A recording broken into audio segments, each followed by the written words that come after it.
but they're also taking the time in their 2 hours of sleep to write us about what could be happening when you see the cardiovascular disease and others.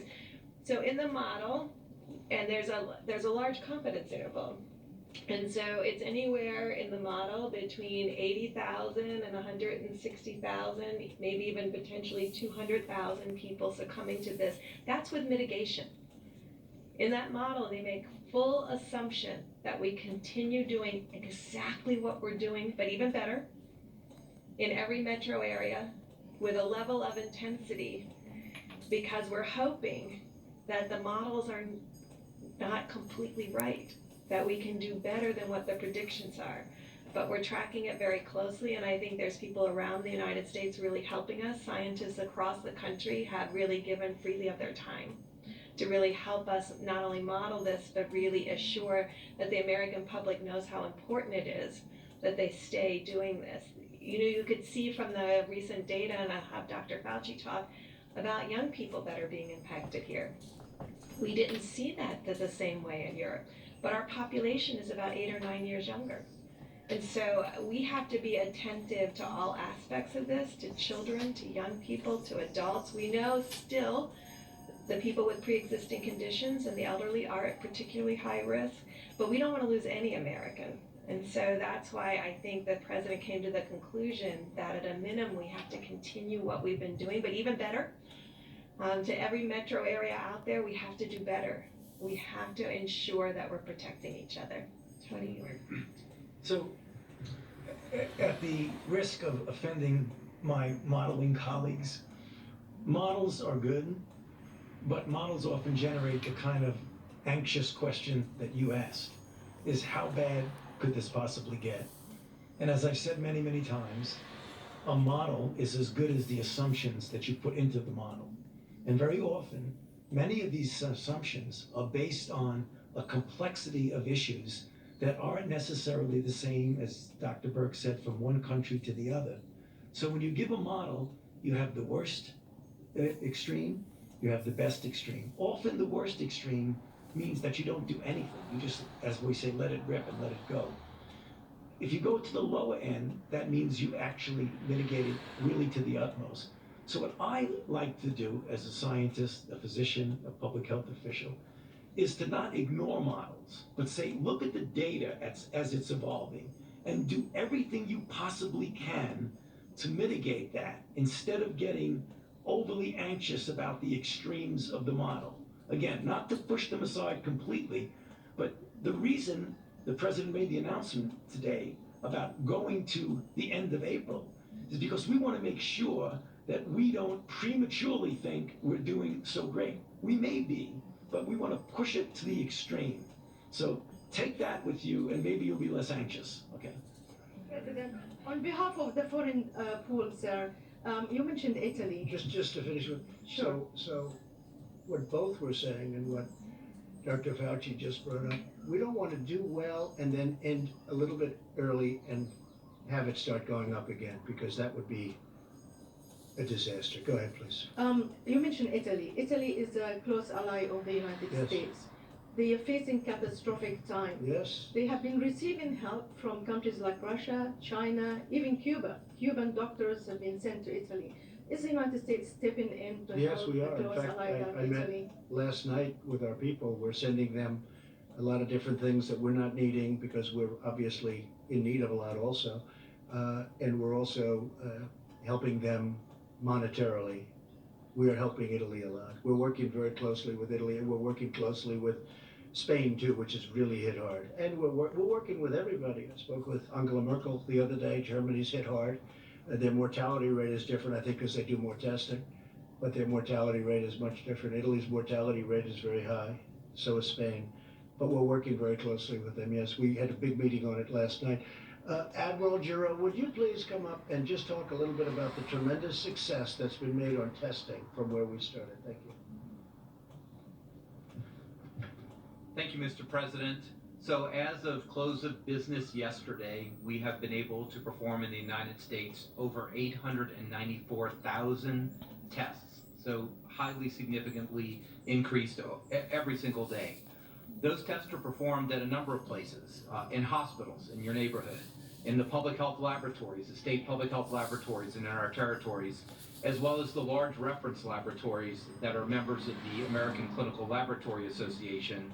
They have done over 650,000 tests, including over 840,000 just yesterday. I met with all their CEOs yesterday. They're fully committed to increasing testing to meet the requests and the demands of the President and Vice President. A couple words on the point of care test. Point of care means you stop, you get the result right there that the President and the Vice President have talked about by Abbott, approved in record time by Dr. Steve Hahn and the FDA. This is a point of care test, meaning that from the time to swab to the time you get a positive result, 5 minutes like the President said, and at most 15 minutes for a negative result. So just think of it as a 15-minute test. This is not an esoteric test. There are 18,000 of these little toaster-sized machines all over the country in doctors' offices and hospitals right now, and Abbott will be providing 50,000 or more tests per day starting on April 2nd, with the first shipments out already. This complements other point-of-care testing like the Cepheid test that we announced about a week ago. We also have moderate platforms, so it's not just about the number, it's the type. We have point-of-care. We have moderate platforms that are in hospitals and in larger clinics and academic medical centers. And then we have the very large tests. You've heard Ambassador Birx talk about the Roche tests and the Roche platforms that are in some of these big reference laboratories. So it's not just about the number, but it's about painting this very complex ecosystem so that everybody who needs a test can get a test. On priorities, remember, we are still prioritizing those in most need, those who are in hospitals or in ICUs, because that test makes a difference to how they're being treated. Symptomatic first responders, healthcare workers, and as Administrator Verma will always say, those in long-term care facilities who are at high risk. One last point. I've learned more about nasal swabs than I ever thought I would want to learn in my entire life. But it was a very big thing that the FDA approved last week, and it will now be implemented this week. Instead of having a provider stick this all the way in the back of your nose, that's uncomfortable, but it also requires PPE changes every time it's done. The FDA approved, with lots of data supporting it, self-swab of your nose. So literally put a swab, certain kind of swab, foam swab in your nose, put it in a plastic bag, give it in and drop it. This not only increases the speed, but it eliminates all those changes of PPE. So we will be implementing that this week, which will increase speed, but also save our precious resources as we build them up in the stockpile and out to hospitals. Thank you, sir. Thank you, Admiral, very much. Yeah, please, go ahead. Mr. President, you mentioned that the peak could come in 2 weeks. Can you ensure that everyone that needs a ventilator, every single patient that needs one will get one? Will it get there in time? And my second question is, after invoking the Defense Production Act yesterday with GM, you said that there were a couple of problem children that may require using your authority again. What are those companies and what aren't they meeting? Well, I don't have to tell you, because those companies have come into line. They're doing a great job. They're working very hard, 24 hours round the clock. So I don't want to give their names now, because they've been great. They've come into line. And by the way, General Motors is doing a fantastic job. I don't think we have to worry about General Motors now. They've really done a job. And what the Admiral said also, I think we can add this, Admiral, the reason we show more cases than anybody else in the world is we're doing more testing than anybody else in the world. So we have more cases because we're doing far more testing than anybody in the world. And remember, we started with a system that was broken. For many years it was broken. And I'm not blaming the last administration. I'm saying other administrations. And our pipeline had very little in it. Just like we had no ammunition, we had very little medical, we had very little in our pipeline.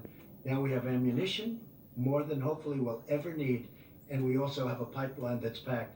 And now we have those 10,000 ventilators that we can use, because you need some quickly. I mean, this goes quickly from place to place.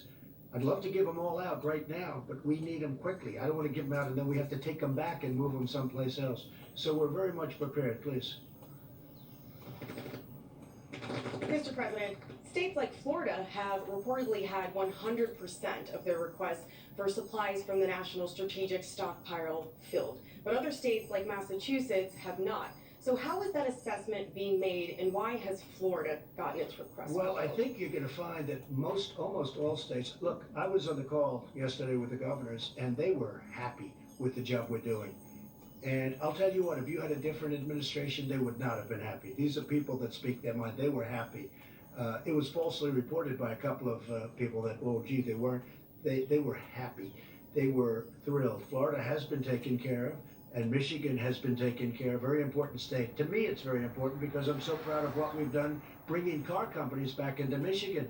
And we're now dealing with the governor, and I think, Mike, I can say that a lot of good things are happening in Michigan. Massachusetts, we're dealing with the governor very strongly, and we're trying to get things to Massachusetts as rapidly as possible.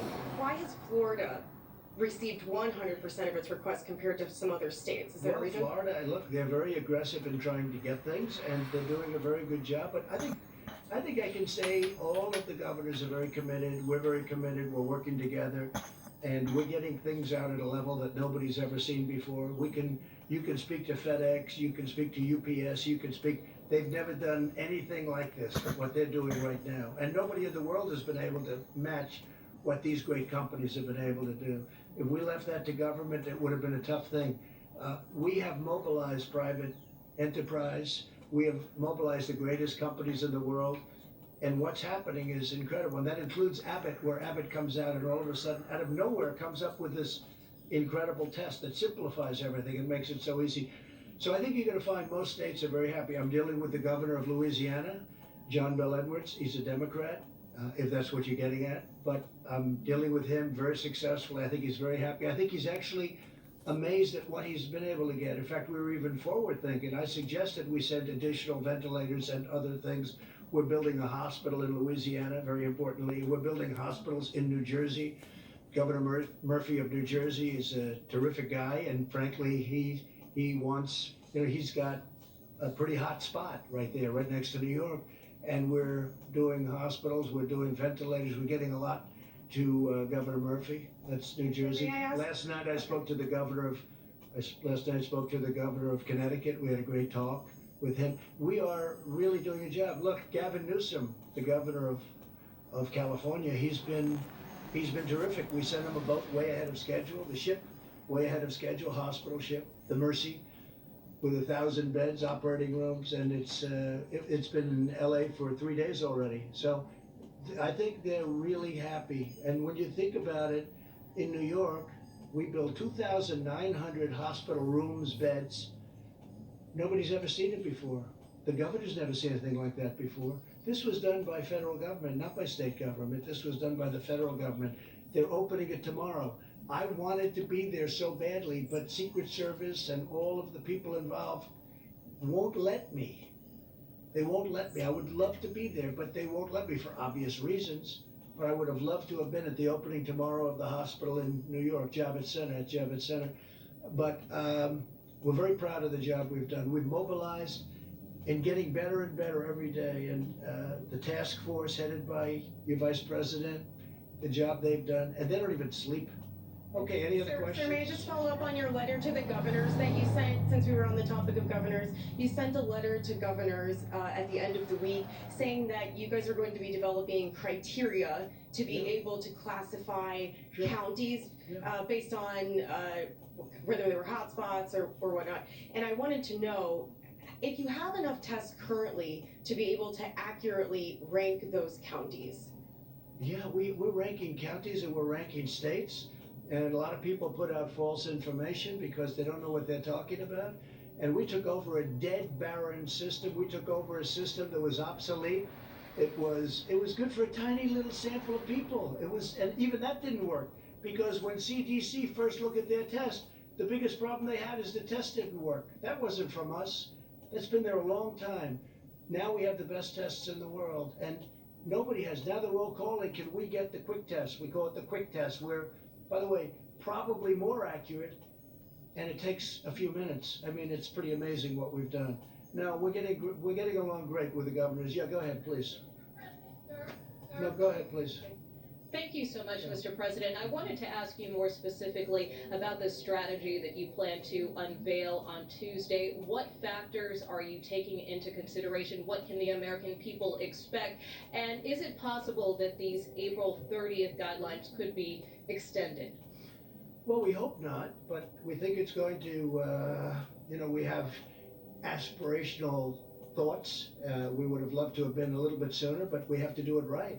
We could have done it. We could have done it on Easter, but there was a good chance that if it's coming down or if it's still going up, maybe it's going to be coming down by that, but we just felt it was too soon. We can't take a chance. Again, because of what we've done and because of with the fact that we've stopped the flow from China so early, because the question is from a lot of my friends, why don't we just wing it? Why didn't we just wing it? And I kept asking, and we did models now. Finally, we got these models in. And you hear about the 2.2 million people would have died. I don't mean we would have had 2.2 million cases. These are 2.2 million people would have died. 2.2 million people. Look, we're going to have a meeting or speech or press conference or something on Tuesday. I thought what I was going to announce the end of April on Tuesday, but I said, let's do it now because somewhere along the line it's going to leak. We might as well just do it now and get rid of all the leaks. This way it did nice and clean. But we have to really do a great job for another couple of weeks. And I think we're going to be in great shape. And we're going to be in a position, even with what we're trying to do with restaurants, with deductibility, we have to get these restaurants back in. We have to get our businesses open. We have to get the planes flying. We have to get everything going. We have to get even the cruise ships. I mean, we have to get those cruise ships moving along. We had the greatest economy in the history of the world 3 weeks ago. And now we've said, please don't work anymore. We're actually paying people not to work. Nobody's ever heard that. That's not for us. People want to work. But at the same time, and I'm so glad that Dr. Fauci and Dr. Birx gave us a number. And the number on the outside, and maybe it's not even on the outside, we don't know, is 2.2 million people would have died if we didn't do what we're doing. And now we're looking at numbers that are going to be much, much, much lower than that. And it makes everything we're doing feel much better to me. Please go ahead. Thank you, sir. I do have a question for you, but I'd like to let my colleague Yamiche finish her That'll be second question. fine. If that's Finish. okay. Go ahead. Thanks, Jeremy. I'm going to call on you next. You know that. Thank you, Mr. President. You've also said that at one point that you thought more people might die from the economic tragedies and the economic problems in America due to the coronavirus outbreak. What health officials are telling you that? And Dr. Fauci, could you speak to that?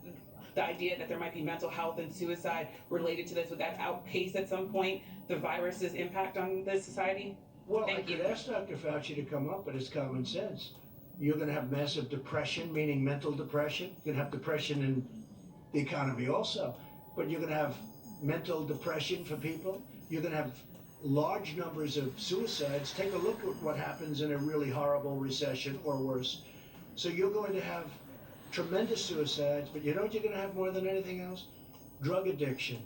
You will see drugs being used like nobody's ever used them before, and people are going to be dying all over the place from drug addiction, because you would have people that had a wonderful job at a restaurant or even owned a restaurant. I spoke to great people today that have done a great job, and one day they're at the top of their business. They're celebrity chefs. They've got the most successful restaurants, and in one day they have nothing. They've gotten wiped out. One day from our enemy, this invisible, horrible scourge. So when you ask me that, it's so easy to figure that. I mean, massive drug use, massive depression, mental depression, massive numbers of suicide. Anxiety causes, disease, they say. A lot of people, you're going to have tremendous. And hopefully we're not going to have that, because hopefully by what we're doing, we get the best of both worlds. We don't have 2.2 million deaths. We have a number that's much less, much, much less. And at the same time, we get our country running again. Please. Thank you. Thank you, Mr. President. You were next. He was very nice in doing it, though, nevertheless. Go ahead. Thank you, sir. Which is unusual for CNN. Two quick questions. First of all, during this 30-day additional period, do you anticipate at all relaxing those restrictions by region during these additional 30 days? I don't think so. It's a great question, actually. I don't think so. And I asked that the same. I said, how about Nebraska? How about Idaho? How about Iowa? And you know what? Those people are so great, the whole Midwest. I don't think they want to be in that position, actually. And probably, I was getting a pretty strong look by these two people. They said, we don't like that idea. So, we're relying on them. They're the best in their profession, and they didn't like the idea. And secondly, sir, I want to ask you about And some we comments. could do it, but I don't think it would be good. Thank you, sir. And I'd also like to ask you about some comments you made on Friday. You were talking about governors of different states, and you said, I want them to be appreciative. You also said, if they don't treat you right, But I didn't I say don't that. call. I didn't These are say direct that. No, it's not quotes, sir. Excuse me, ready? Take a look at what I said. I want them to be appreciative of me, okay? And then you cut it off because it's fake news. You and of your administration, Just, absolutely. please, let me just finish it. You just said it again, and you know the answer's a lie. You know that I could read you your full comments, sir. Let me if that just say, would look, be easier. your statement and your response and your answer is a lie. Because here's the story. You ready? I said, I want you to be appreciative of me, and then you go on, and then I go on, and you cut it off.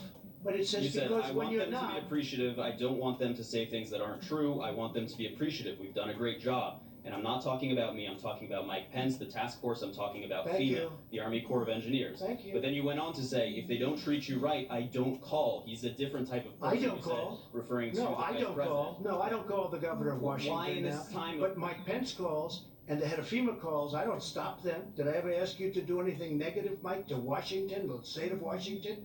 Michigan, I love that state. That's one of my favorite places in the whole world, Michigan. And I'm so proud of what's happened with the auto industry. It's coming back to Michigan. No, I don't have to call because I'm probably better off not.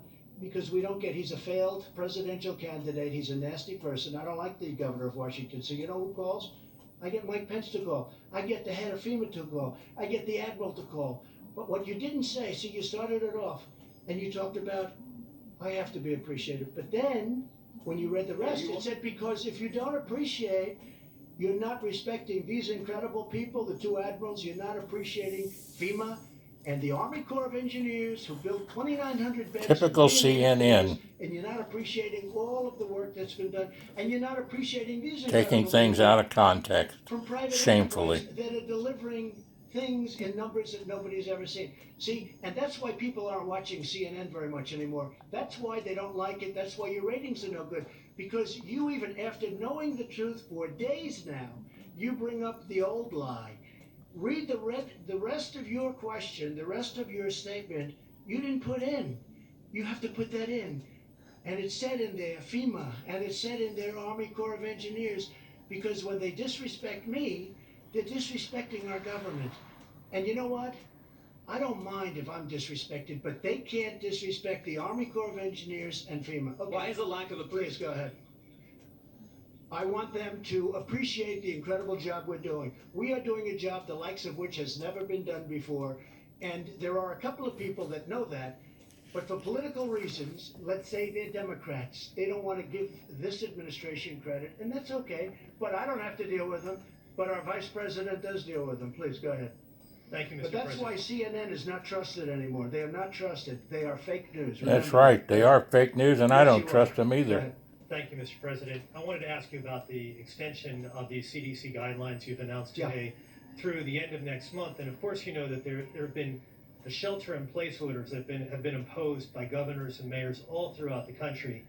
And when you take that all into account, it sounds like, and it seems like you've acknowledged that America essentially will be shut down for the next few weeks, maybe even the next 2 months. You mentioned June 1st as a date in which you'd like America No, we to be- think it's going to really start to open up. We think that that's going to be the bottom of the hill. That's where we're looking at June 1st, maybe even a little bit sooner than that. So we have this hill. If we did nothing, the hill would have been up here. We did a lot. We did just about maximum. And we got lucky because we stopped China from coming in, and then later on we stopped Europe from, we got lucky. We got very lucky. The people that were coming in here, they went to Italy, they went to Spain, they went to other countries. We got lucky, and they got unlucky, to be honest with you. You look at what's going on in Italy and Spain in particular. So, no, I don't want that. June 1st, we think we can reach the bottom of that hill on June 1st. And that would be a great thing. And I have confidence in the two doctors. I think that that could be a date. It could even be sooner. It could be a little bit later. It could be sooner. but I think people would be very happy if we did a job and saved potentially millions of lives. I think people would be very happy with that date. My question, sir, Okay, actually, yes, please, go ahead, Mr. please. President, my question actually has to do with the $2.2 trillion relief bill Yeah. that you signed into law. In your view, do you think that another relief bill, another phase bill, may be necessary? And are you prepared to support that, Mr. President? Well, I'm prepared to do whatever is necessary to, number one, save lives, and number two, bring our economy back strong just like it was before. I think our economy has a chance to be just as good and even better than it was before. And remember, a lot of the money that you read about, that's all coming back. These are loans to great companies that got stopped from doing business. They'll be back very soon. So much of the money that we're talking about, that money's coming back, and we'll take warrants, meaning we'll take pieces of the company for the taxpayers of our nation. I expect that we'll make a lot of money with that money. We're going to make a lot of money, and it's okay. I don't even want to talk about making money, because what I want to talk about is two things. Number one is saving lives, and number two is bringing our economy back, okay? But I think we're going to do very well. That whole money, a lot of it's coming back, please. President, thank you. Earlier this afternoon, you had tweeted that there are on average 8.5 million Americans tuned into these daily press briefings. Yet there are some networks out there that are, concerned about taking these briefings. No, I know exactly what you're saying. No, I've read that. What do you say Well, to I've these read that detractors? CNN doesn't want to cover them. I've read that, except they can't help them because the ratings are so high. If the ratings were low, they wouldn't be here. This man wouldn't be here. In 100 years, you could bet your life that he would never be here with CNN and all their cameras if they're bad, because we help their ratings. We lift up their ratings because their ratings are very low. But for the most part, I haven't heard that. I will say the Washington Post has a drive on not to go to the President of the United States news conference because, frankly, so many people are watching. We're getting the word out. We're getting the accurate word out. And a lot of people are happy about it, and a lot of people aren't. But they should be happy. When I have the General, when I have Seema, and when I have Tony, and when I have our incredible, these are all like people that have become big stars, okay? But they've done a great job. But Deborah has done a fantastic, all of these people, they don't want to be stars. You know what they want? They want to win. They want to win the battle against the virus. They've been fighting this stuff their whole life. Between Ebola and swine flu and, I don't know, I'm not sure I love your life, but that's what you like, right? That's what they do. They fight disease. And you know what? There's nobody that does it better. But I think the American public, ultimately, they should be the decider. It's like, if they don't want to watch, they shouldn't watch. And we shouldn't have bigger ratings than The Bachelor, or, as the New York Times said, we have Monday Night Football. The president talking about battling the coronavirus in a Rose Garden ceremony for Americans who have wondered how long life will go on the way we've come to know it the last couple of weeks. The answer, at least another month. April 30th, now the target date for the social distancing guidelines. This as America takes the lead in the number of coronavirus deaths. Great job worldwide. today. Please stay tuned to this Fox Station and Masterful. Fox News channel for continuing coverage. I'm John Scott in New York.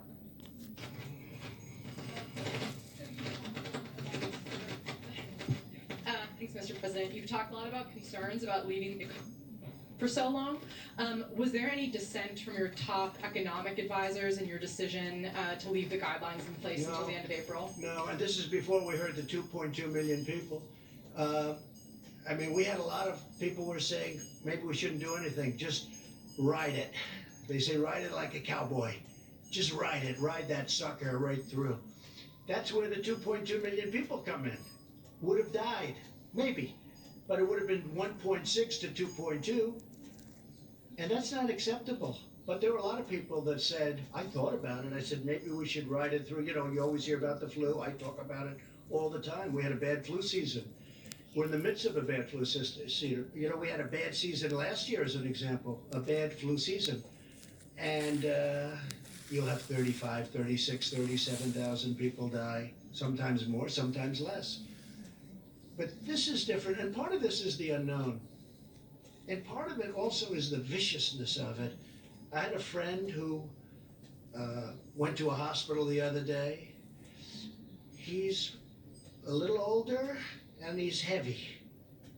But he's a tough person. And he went to the hospital, and a day later, he's in a coma. I go, how's he doing? Sir, he's in a coma. He's unconscious. He's not doing well. The speed and the viciousness, especially if it gets the right person, it's horrible. It's really horrible. Please, go ahead. Mr. President, it's maybe good for some of the advisors as well. We've heard some rumors that Louisiana is really going to get hit hard next because there's a possibility with Mardi Gras. Have you guys seen any data to back that up of what happened a few weeks ago, whether or not that's contributing to the spike in Louisiana? I don't think it's a rumor. I think it's a fact. Louisiana's been hit hard. And Louisiana is an example. It started off with like nobody for so long. When I spoke to the governor. But Deborah or Tony, either of you?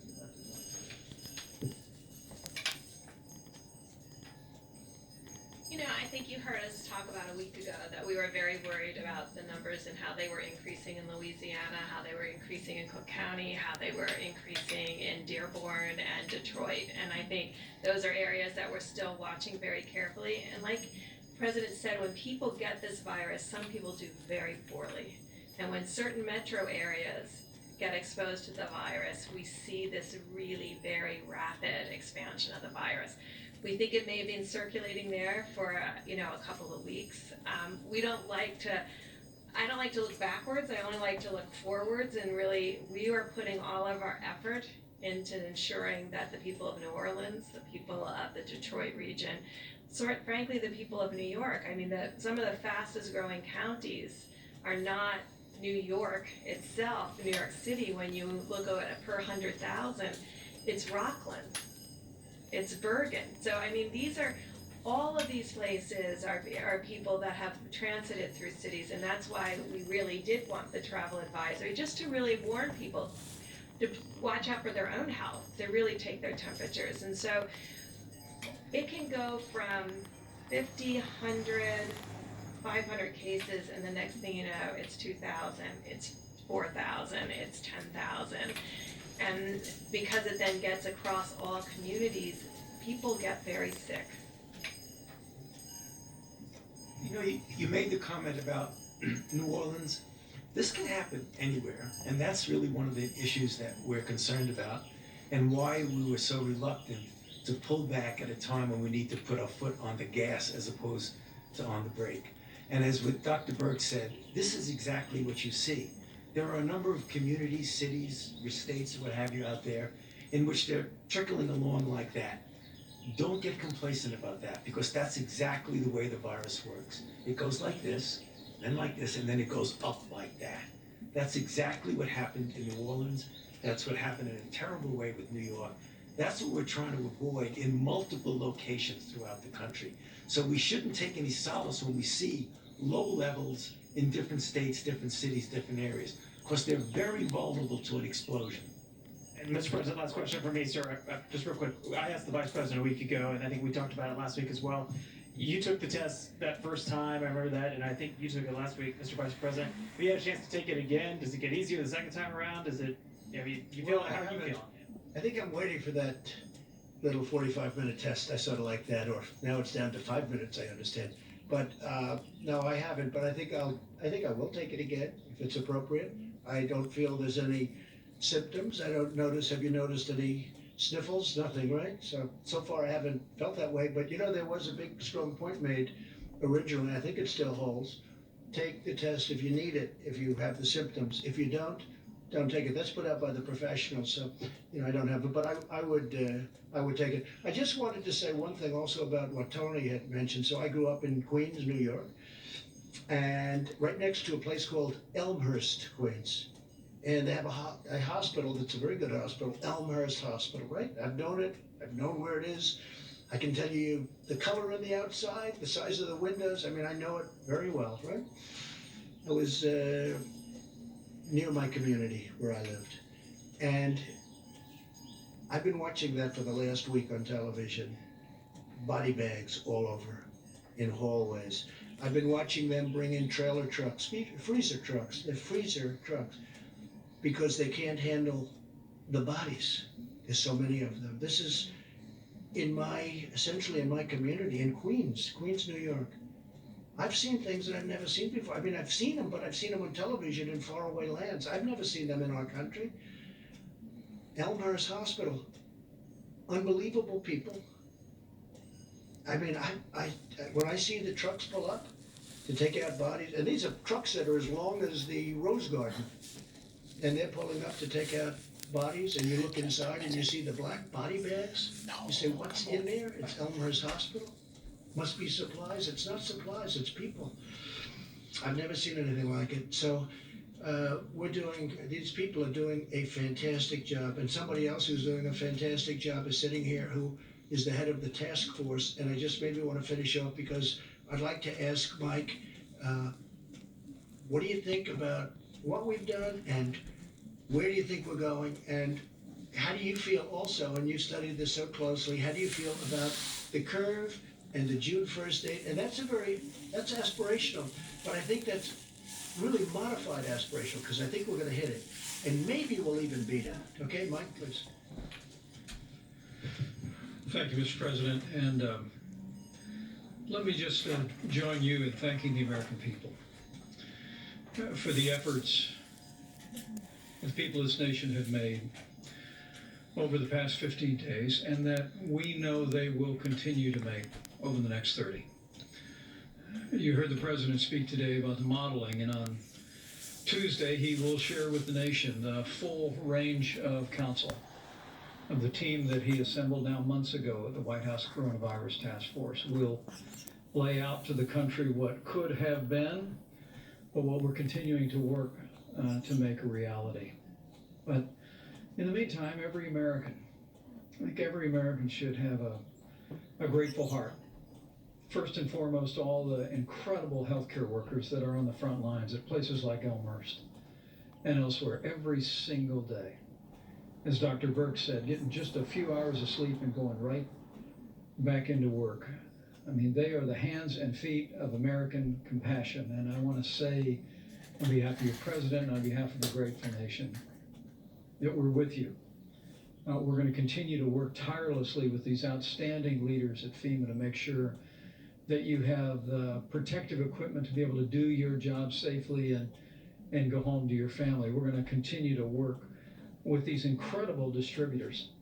Literally, the aircraft that landed at JFK this morning is the first of 51 aircraft that are going to be coming in from around the world, and it's all headed to support our healthcare workers and people that are on the front lines. But also, Mr. President, I want to say thank you to American businesses whose generosity is shining forth every day. The two insurance companies that you mentioned have waived co-pays and are providing full coronavirus coverage to Americans for the full treatment that people that are enduring this virus are experiencing. But American businesses like those so well represented here are stepping up every day with what the President likes to call a spirit, the likes of which we haven't seen for quite a while in this country. And it's truly inspiring. I also want to join your words about this team that you've assembled, not only the healthcare team, the extraordinary team at FEMA and HHS, but all of our partners at the state and local level, and the work that they're doing. Mr. President, when you tapped me to do this 5 weeks ago, you said, I want a full partnership with our states. I want to make sure the federal government is there working with our governors and all the local health officials, and to all of you who are managing your states, to all of you that are implementing those healthcare policies on the local level, you have our admiration and our commitment to continue to be with you. And I think what the President laid out today, while it is, I'm sure, for many Americans that were hoping we would be with this sooner, there may be a modest sense of frustration and disappointment. But what I hear